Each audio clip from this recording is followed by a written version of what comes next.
Hello, everyone. Welcome to some Books and Brew. What's going on, Shady? Hey. He's early. Amber, could you tilt your mic just a little bit to the left? No, your mic. I'm sorry, camera. Perfect. Yes. Oh my God. Since here. Sorry, I'm trying to open the chat. Oh, okay. Oh my God, it's good to see you. Hey. I'm so happy that I was able to reach out to a lot of people for work-related stuff, but all of it was giveaways, so that was good to... Always a great way to end a week. Oh, it's Friday, guys, and today we're doing some Books and Brew. If you don't know what that is, it's where me and Amber get together and we talk about D&D and everything that's revolved around that, regardless if it's a brand new concept that came out in a book or something old that we want to revisit, talk about. Today, I want to talk about some Unearthed Arcana. And for those who don't know what that is, Amber, do you want to tell people what Unearthed Arcana means? I don't know what it means. I just know a lot of DMs don't allow their players to use it because it breaks shit. Do you know what it is? Do you have an idea? No. I thought it was technically not how do I put it? Dug up magic? Maybe. No, but like not an official source or guide So to be counted into like the universe, like the DM guide and all that crap. Like all that is canon and legit and countered into it. And I thought Unearthed Arcana is more like the wannabe homebrew version of yes, in a sense, in a very layman's way, you could say that Unearthed Arcana is homebrew. Wizards of the Coast sometimes produces Unearthed Arcana. Essentially, it is test material. When it comes from an unofficial source, it's a test material to players and DMs to test out. So that's how we got an artificer. That's how we got like rabbit folk and reborn and damp years. You know, they've released this for testing, and everyone tests it, give their sort of feedback whether or not it's good or not, and what needs to be changed and what needs to be tweaked. And then it gets and if it does well, then it gets released into actual books, like we've seen in Ravenloft, as well as the Feywild book that we have becomes canon. I still feel like a lot of it, I get some shit is broken, but there's a lot of shit that's broken that are in the source books and like quote unquote canon sources. Like look at Tasha's. There's a lot of broken shit in there that, like, as a player I ain't gonna complain. But, but I'm just like, really, like they couldn't really put Unearthed Arcana into like a more official book or something. Well, again, I think the term Unearthed Arcana means that it's being tested. There's possibility that, like, let's say I think you played a custom paladin in Nick's one shot for Christmas. Treachery, yeah. Treachery. It's more than likely that that's still being tested. Well, I mean, I felt like that paladin Nick wouldn't fight with me too much because it wasn't like too broken, and it kind of made sense for her character. So he wasn't like, oh, I gotta figure that out. I can only imagine that when it comes to game designing, people get together, they come with an idea, it gets some traction, and they go, fine. We'll put it in Unearthed Arcana. We'll have people test it. And then the question comes up like, is it being used? Is it being actually sought after? Are people actually wanting to, like, let's use yours as an example. Do people actually want to play the Oath of Treachery? Is there some game-breaking combo we're not aware of? Like, what if you're a Dragonborn and something else, and you choose this class with mix it something else, and it becomes broken? You know, there's a lot of reasons why something stays on the working floor and doesn't get into a publication. Another reason is that maybe there's, like, I know the Feywild thing, that book. Oh, the Witchlight. The Witchlight, that was all Fey themed. Don't mind all our crap behind us. I'm sorry. I just realized that Mike looks like he has art, and I have a ton of shit behind me. So the funny thing is, I have you zoomed in, so it doesn't actually show the full amount that we have. Oh, You're okay. Fine. I'm sorry. I'm like looking around, and I was gonna point to the book, and I was like, man, there's a lot of shit behind me.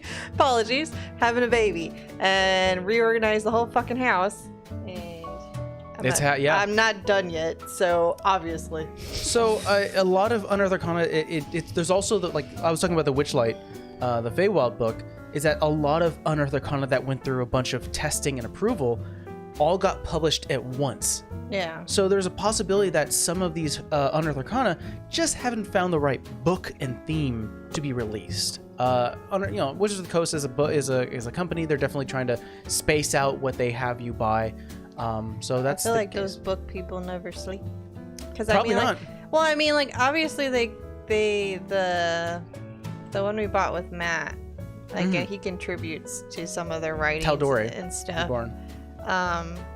I mean, a lot of it, but I was just like, I feel like that'd be a lot of pressure because I mean, like, it's generally multiple writers, it's multiple artists. They have to agree what's going to go in there, and changes happen. So it's just like when I see that we get instead of a this size book and we get a this size book, and obviously it's more money because it's more material. I'm just like, that shit took a while because you don't get too many of the thick ass source books. Yeah. You just get like the regular generic size. And then writers have to be clever in terms of like magical items, magical feats, randomized charts. You know, they have like the whole like 1 through 100. They have to think of 100 things that deal with one thing. I feel like I mean, I don't really use them, but I mean, I've had them used on me. I feel like the randomized charts are pretty fair. Most of the time, it's pretty funny. Most of the time. Sometimes you roll some shit you shouldn't, but I mean, that's the dice. What are you gonna do? But I feel like for the most part, it's a fair spectrum. Yeah. Well, I have a few Unearthed Arcana races. Most of them from like the Unearthed Arcana travel from the multiverse books that come out. These are character or races, I should say, that either there are playable races that you can play as. I've looked through a few of them, and some of them are pretty wild. Some of them I can see. I feel like some of them you've told me no to. Yeah, I should actually explain that when it comes to my DMing, unless it's specified, and I'm okay with Unearthed Arcana, but I have to look it over, see if it fits. If it's too wild, then I'm gonna say no. So let's talk to the first one. The first Unearthed Arcana race I have is called the 3 Kreen. Kreen. Kreen. So the 3 King. 3 Kings have insectile features and 2 pair of arms. Their bodies are encased in a protective chitin. They can be a lot of words Mike can't say. Yeah, chitin. They can alter their coloration of this carapace to blend in with their natural surroundings. Although 3 Kreen don't sleep, they do require periods of inactivity to revitalize themselves. During these periods, they are fully conscious and aware of what's happening around them. They're like warforges at that point. 3 Kreen speak in clattering their mandibles and waving their antennae, indicating to other 3 King that what they're thinking and feeling. Other creatures may find this method of communication difficult to interpret and impossible to duplicate. To interact with other folk, 3 Kreen rely on a form of telepathy. So let me describe the way they look from the book itself. So essentially, it looks like a... Send me the link or put it in chat. Oh, yeah. I'll send you the anything. It's like... So they're essentially a monster race. Uh-huh. They are 100% a monster race that has been reworked and retooled, a lot like how Here, actually, I'm going to DM it to you. Okay. I was going to say, you could put it in the chat so other people can see. There you go. So it's like a really buff ant. Yeah, essentially it's like a buff bug. They're Kreen Cathau? So the Cathau part is obviously the type of enemy you can fight, like almost like they have different types of nulls. It is a monster that has been generalized into a playable character. Yeah, I was gonna say I could see fighting that. I don't know about playing that. Yeah. But I mean, saying I don't know about playing that, like maybe 10 years ago was accurate, but now we got like, and I'm gonna dumb it down because I don't want to insult nobody, but I'm just like, we got bunny people, we got lion people, we got cat people that are not the same as wild animal, i.e. lion or tiger. So I'm like, maybe like that when this first came out, it was like, oh, why would you want to be that? That's a little nuts. But like Yeah, I mean, if you have a character idea that was like, Like you got people. I mean, we played them. Yeah. That are like hagborn. Like, is it out of the realm of possibility? Like, why would you want to have kids with a hag? Was it a not nice situation, or was it like a you got tricked situation? I feel that with the common races that you witness in D&D, these, like, we have like monster races, you know, centaurs, minotaurs, and we've seen that in the games before.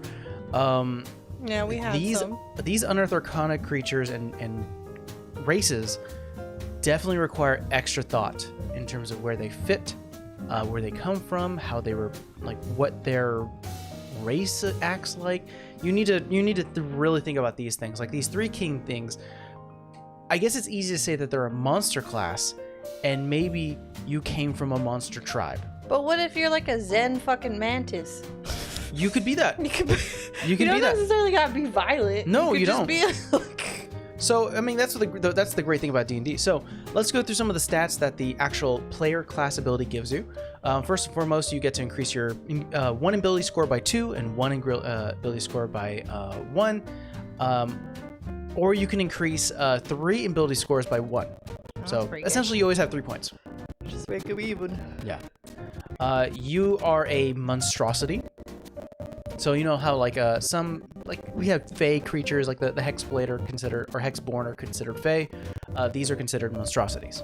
What's a centaur considered? She's considered Fey? Oh, that's they're considered Fey? That's a really thinking of good... Fern, so that's why I said she. But like, I don't know what they're considered. Well, she's not a centaur. She's a. I mean, not a centaur. A siren? No. Fuck. How do we not know this? We've done this 100 times. Fucking Hercules, Phil. What is that? I know what you're talking about. Oh my god. Goat man. What is the goat man? I have a list in front of me and I can't find it. Satyr. There you go. Jeez. It's Friday, man. My brain's a little screwy. Satyrs are considered Fey.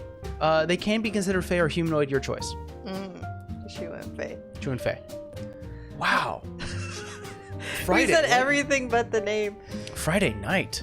Hit us hard. So let's go ahead and go through the... Oh my god, it's Bryce! Oh, dude! How's it rolling? Doing pretty well. Thank you so much for joining us, man. How you been? Bryce. Well, while we wait for that delay of response, so let's go and do the 3 king and what it actually gets. You are a monstrosity cream. You keep calling it the 3 king. I'm sorry. You have a speed of 30. You can be either medium or small. You have a choice. You have chameleon carapace. When you aren't wearing armor, your carapace gives you a base armor of 13 plus your dexterity modifier. And as an action, you can change the color of your carapace to match the color and texture of your surroundings, giving you advantage on dexterity or stealth checks. Got a little gift here. How you been? What? Got a little gift? What does that mean? Vix! Oh my god, hey! How you been? I've been doing good. Sticking on, still working, doing all that. Hopefully, always. Good to see you guys. Always enjoying some. We decompress after 40 hours of work with D&D. That's how we do it. It's how we roll. It's not always 40 hours, but all right. That's true. Not always. I feel like the chameleon carapace, it really heavily relies on, like, you're going to be a rogue or a monk. Dex heavy. No, I mean, like... It says without armor. Or a barbarian. Yeah, but I mean, like, their shell looks tough as fuck, and it just looked like they'd want to hit somebody. But like I said, the mantis thing was just against type.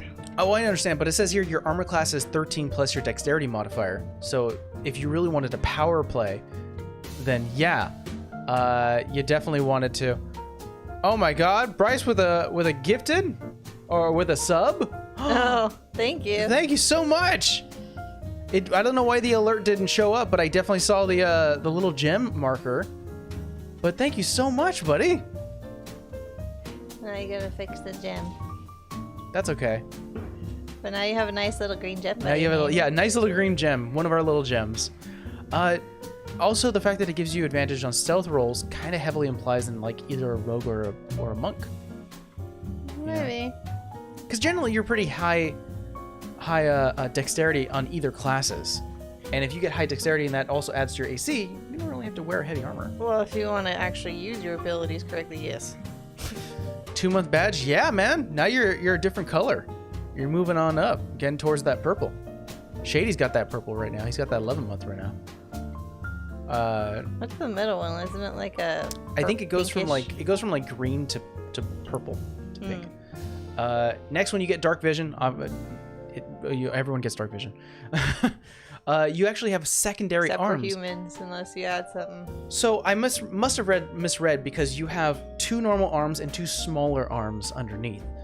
Very insect-like, yeah.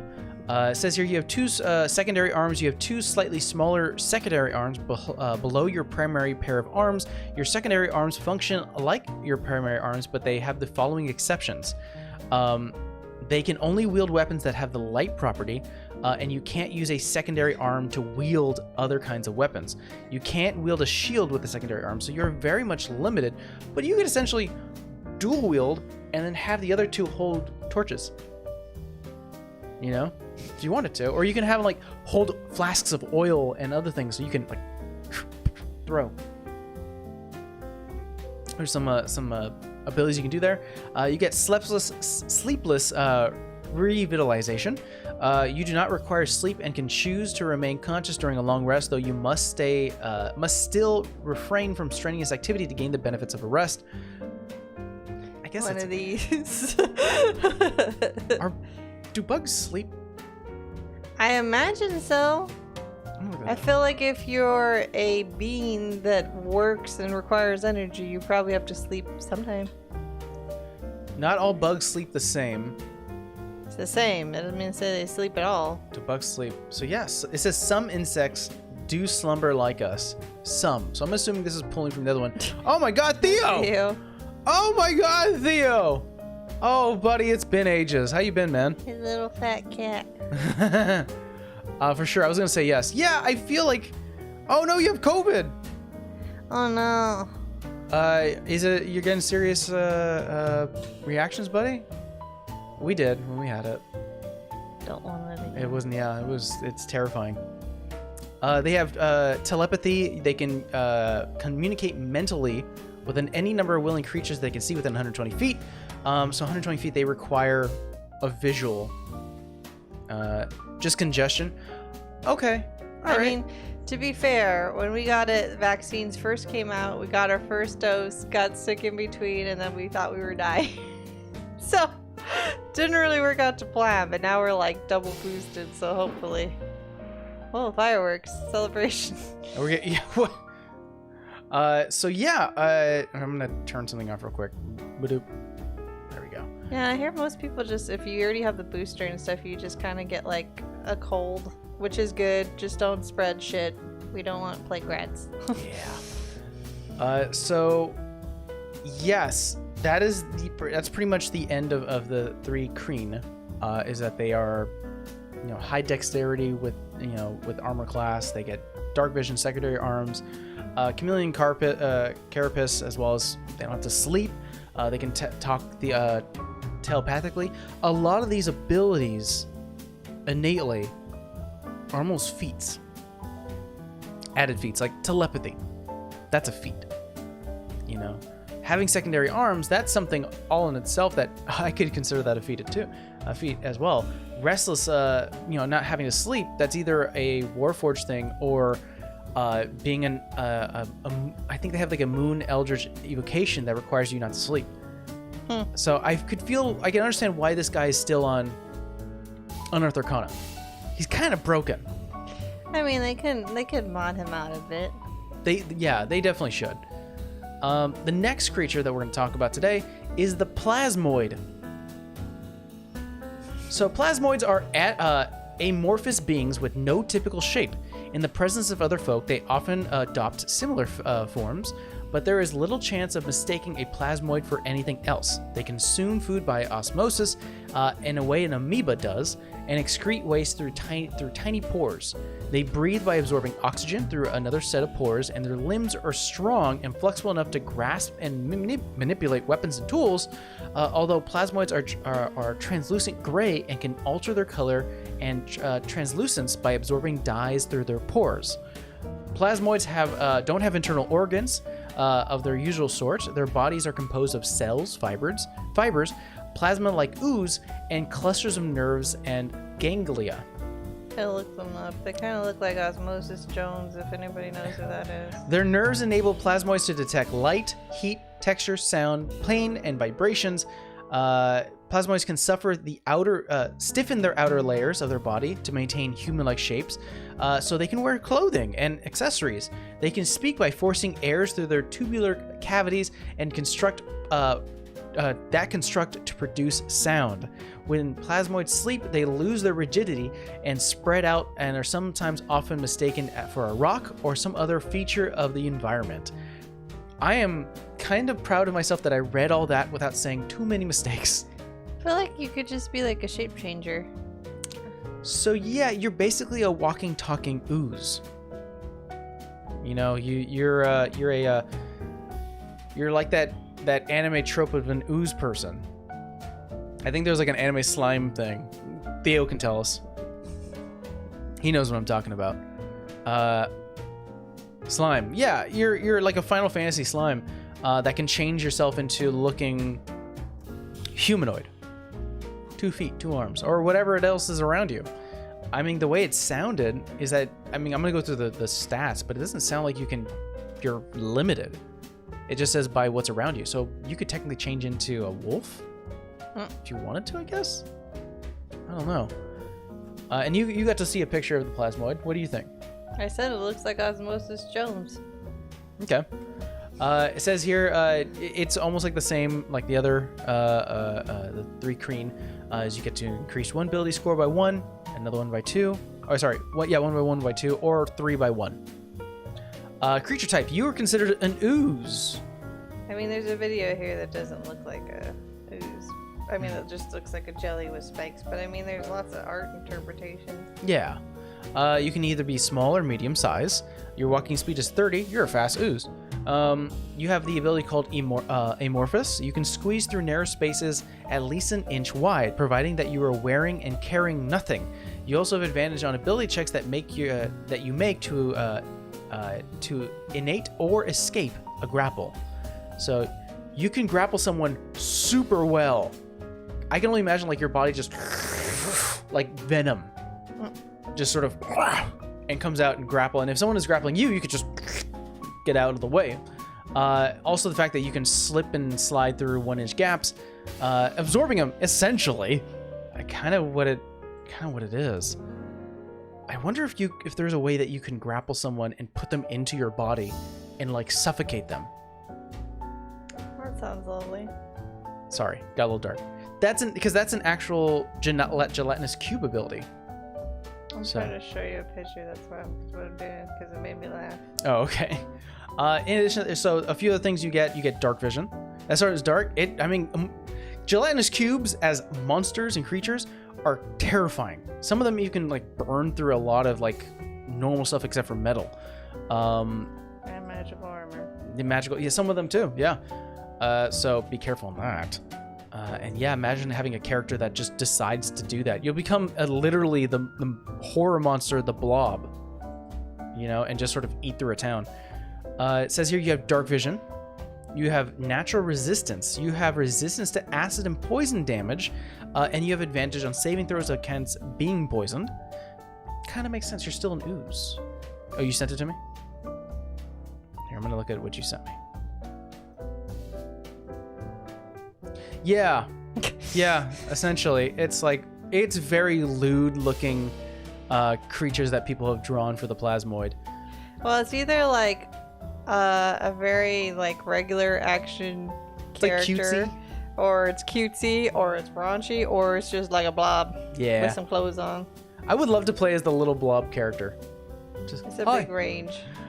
You get shape self. If you're not incapacitated, you can reshape your body to give yourself a hand, 1 or 2 arms, 1 or 2 legs, and shapeshift hands and feet.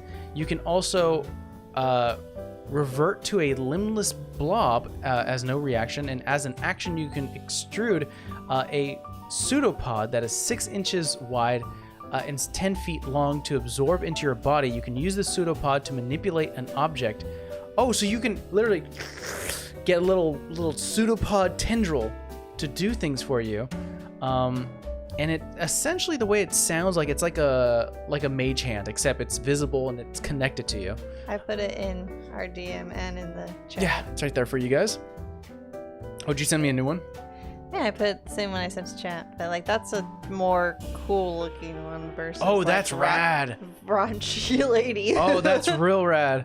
Yeah, that's really cool. Except I guess maybe the coloration of the skull can still be like smooshed. Well, no one says it has to be theirs. It could absorb somebody and they just like put it in place. That's true. That's really cool. So that's the pseudopod. Or no, sorry, the plasmoid. Yeah, I see there's... I think it's a really cool concept. I'm just having a hard time imagining how you came to be. Well, what if you were somebody's like experiment? Yeah, that's the only way I can think of that happening. And then I'm thinking... Experiment, a curse, fucked with the wrong thing, fucked around and found out. Okay. Lots of ways. Hmm. Mainly around the revolving around, fucked around and found out the hard way. Okay. No, I follow you. Or you're just for a plane where those things exist and that's the norm. Now I'm having a hard time thinking of how people react to you. You're going to probably be an anomaly. You're going to be the only one there. Oh, like and the that. bug person is. No, all of these are the anomaly. I'm just telling you right now. Like, you're not going to find one creature in this list I have that doesn't seem out of place. But being a blob person definitely is going to be interesting. I play blob person. I'm assuming unless you are very comfortable in your quote-unquote weird gelatinous body, you're not exactly at the center of tension all the time. Unless you could just do a spell and be like, change yourself. Yeah. For like the time you need to go out. This guy's self. All right. Next one we have here. Let's move down to... We talked about the Kender, which actually still is considered an Unearthed Arcana. I absolutely hate Kenders. Long story short, they are smaller halflings that don't know the concept of ownership, and they just steal. And if you confront them...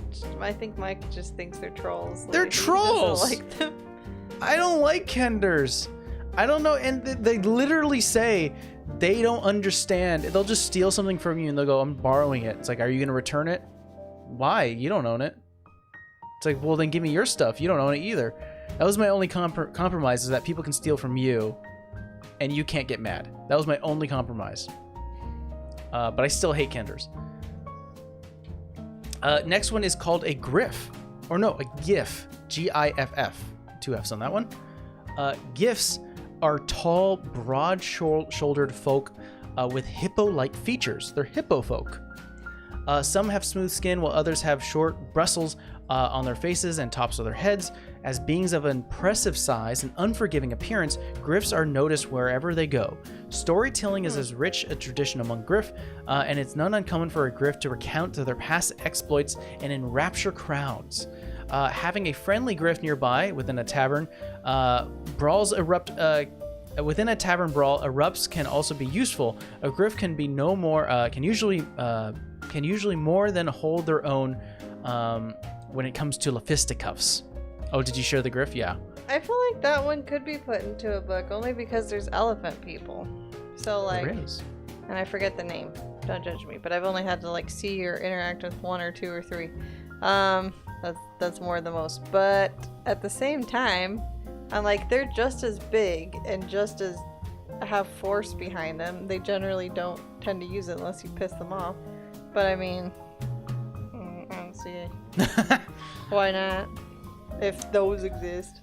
Griffs are split into two camps concerning on how their name is pronounced. Half of them say it with a hard G, and half of them say it with a soft G. So, Jiff and Griff. or GIF. Oh God, is this a troll? Was this a troll creation? Maybe. GIF and GIF, like the actual argument with GIF and GIF. God, who made this? Where did this come from? Travelers of the Multiverse? Fuck off. Oh my God. Disagreements over the correct pronunciation have often blossomed into hard feelings, loud arguments, and headbutting contests, but rarely escalate from that. This is a comment. This is a troll creation. This has to be. Well, I'm not going to look up all the lore on it, but that's what it is. But I'm just saying a hippo person could be probably an actual lore. So, and a source book if an elephant person can be, because they're just as big. I'm going to look up the one that you sent. I'm going to see if it has the same picture I have. Okay, so the funny thing about these GIF creatures, or hippo folk, is that they are like actual monsters. A lot of these are usually monsters that you can find in the book. I believe, if I remember correctly, I think these guys are considered like very dangerous, monster-wise, like their monster stats are like very dangerous, like space pirates. If I remember correctly, I don't remember 100%, but I believe they're like space pirate hippo folk. I gotta look them up. Yeah, it says here, known as mercenaries amongst the space-faring people of realm space. So they're pirates. They're mercenaries in space. So what do you get? What do you get as a? You could be. You can be. We just watched Moon Knight. You could be that hippo goddess. Oh. Hifeti or something like that. Tiamat. Way off. Wait, no, it's like Timidi. It wasn't Tiamat. Tiamat's a dragon. Okay, well, we'll look it up later. This is the funny thing, is that you're not considered large, which is funny, but then again, so are Goliaths. Goliaths aren't considered large. So you are considered Tiamat. Tiamat. Okay, got it. You are humanoid. That's weird. You're considered humanoid. You're medium. You have a 30 feet walking speed, and you have a swimming speed equal to your walking speed as well. You have an ability called Damage Dealer, like a hippopotamus in a crystal ware shop. Oh, like a bull in a... I get it. A bull in a china shop. You are naturally adept at damaging things. Wait, I have to read that again. Like I don't even know if we're saying her name right now. Hold on. Like a hippopotamus in a crystal ware shop. God damn it. This is a troll. Whoever wrote this knew what they were doing. God. You are naturally adept at damaging things. When you roll a 1 on a damage die for melee attacks, you can re-roll that die and use the new roll. You can do this no so more than once per turn. So you already get there's a certain feat or ability that fighters and... Tararet. Taramet? No, Tararet. Taramet. T-A-W-E-R-E-T. Okay, cool. Moving on. So essentially, you do get to re-roll damage dice if you roll low. Also, you have a thing called Hippo Build. You have advantage on strength-based ability checks and strength saving throws. In addition to that, you can count one size larger when determining your carrying capacity and weight. So the interesting thing about that is that kind of negates rage. Raging as a barbarian gives you advantage on strength checks and strength saving throws. You don't have to rage to just get this. That's kind of weird to me. I can understand why now maybe this is still an Unearthed Arcana. Damage dealer I can deal with. That's, I guess. But I don't know. A lot of this feels like you're being a barbarian without having to be a barbarian. You know? Though it does heavily favor towards melee characters, because it does say that you can only do this when you deal melee damage. This is going to be a stupid thing to point out, but Laura had asked about, I forgot again what elephant people are called. I just call them elephant people. Loxodon? Yeah, those. She was like, do they have feet or do they have hands? And she was like, no, they have hands. And even in this picture, they have hands. So I guess it's just so like it's not awkward and they can actually do things. Yeah. As a humanoid or animal. In the world of D&D, you gotta hold a sword somehow, because if you're gonna be a fighter, how are you gonna hold that sword? Yeah, no, they have fingers. It's weird. No, it doesn't look bad, but I just like I haven't seen a picture of like an elephant folk. Like, I mean, I haven't bothered to Google it. I just happened to Google this one. Let's see. Let's go through like maybe 2 more here that we have. I'm gonna save this one for last because I think it's the weirdest one. So I'm gonna ask you: do you want to talk about a tree person, an owl person, or a lizard person? I feel like lizard people are already a thing, and bird people are already a thing. Lizard folk are a thing, and air croak are a thing. Yeah. So you want to talk about the tree person? Yeah, I guess. Okay. The Handozee. Handozee. Handozee. Handozee are people with Cimmerian features that long ago adapted to live amongst trees. Oh wait, maybe they're not tree people. Hold on. They're not tree. They look like apes. Oh, they're ape people. That's where I got confused. Then it's simian, not Cimmerian. Simian features. They are natural climbers with feet as dexterous as their hands, and they can, even to an extent, have have opposing thumbs. Membranes of skin hang loose from their arms and legs, and when stretched taut, these membranes enable a Handozee to glide. The first Handozee were hunted by large natural predators to survive their hostile environment. They developed a instinctual sense of community. Today, the same instincts compels many Handozee to cultivate friendships, knowing that there is safety in numbers. They're flying squirrel and flying monkeys, essentially. Because it doesn't say you have to have opposable thumbs on your feet, but why would you not? You know, I don't see the reason why you wouldn't want to have that. So yeah, you're like a what's a glider monkey? Is that a thing? Yeah. Yeah. So you're essentially a glider monkey. That looks more like a chimpanzee. Maybe a chimpanzee. Chimpanzee? They're mean. They are mean, right? Well, supposedly they don't look mean, but like trainers say they're one of the meaner. Well, it says here you are a humanoid. You have you can either be smaller or medium. Walking speed 30, and you also have a climbing speed equal to your walking speed. So essentially, if you become a rogue or a monk and you have higher speed, you can do the same to climbing. You have dexterous feet. When you can take the use object action as a bonus action. So that's pretty good. You can attack if you're a fighter, and then use your object as a bonus action. Glide. If you're not incapacitated or wearing heavy armor, you can extend your skin membranes and glide. When you do so, you can perform the following aerial maneuvers. Sorry, we just had somebody that has very loud muffler trying to flex their bike. All right. So we'll complete this one, and we'll get to we'll complete today's stream. But yes, while in air, you can perform the following air maneuvers. If you fall, you can move up to 5 feet horizontally for every foot you descend. I believe every 5 foot you descend. I believe you fall 60 feet in 6 seconds. That's fast. Let's see. Hold on. I think that's too fast. 5e. How far do you fall in a round? When you fall from a great height, you instantly descend up to 500 feet. But I need to know what's the full amount.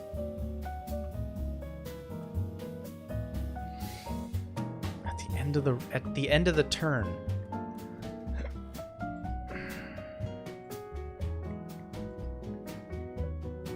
So weird. I thought it was 60 feet, but people are saying 500. That's even faster. That's even faster.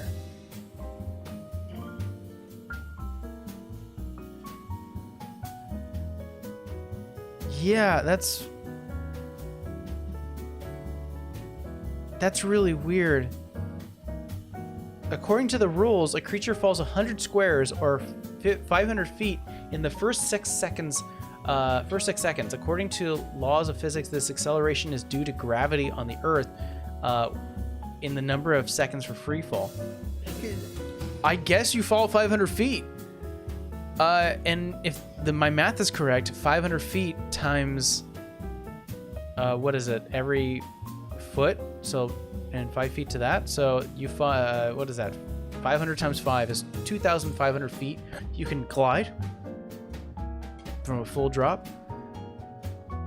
And also, in addition to the aerial maneuver, just doing that exactly, when you take damage from a fall, you can use your reaction to reduce the fall's damage to 0? I don't think What anybody the plays like that. What the hell? Yeah, as a DM, I'll be like, you're not getting 0. You're going to get like half, maybe. But nobody ever gets like 500 either. Nobody plays by that rule that I've seen. No. So that's why I'm just like, oh. I usually say 60 feet. Yeah, I think that's fair. Yes, because that means... Because you'd have to be fucking flying to go that fast, even in real life. The reason why I think 60 feet is fair is because you can dash 60 feet in a round.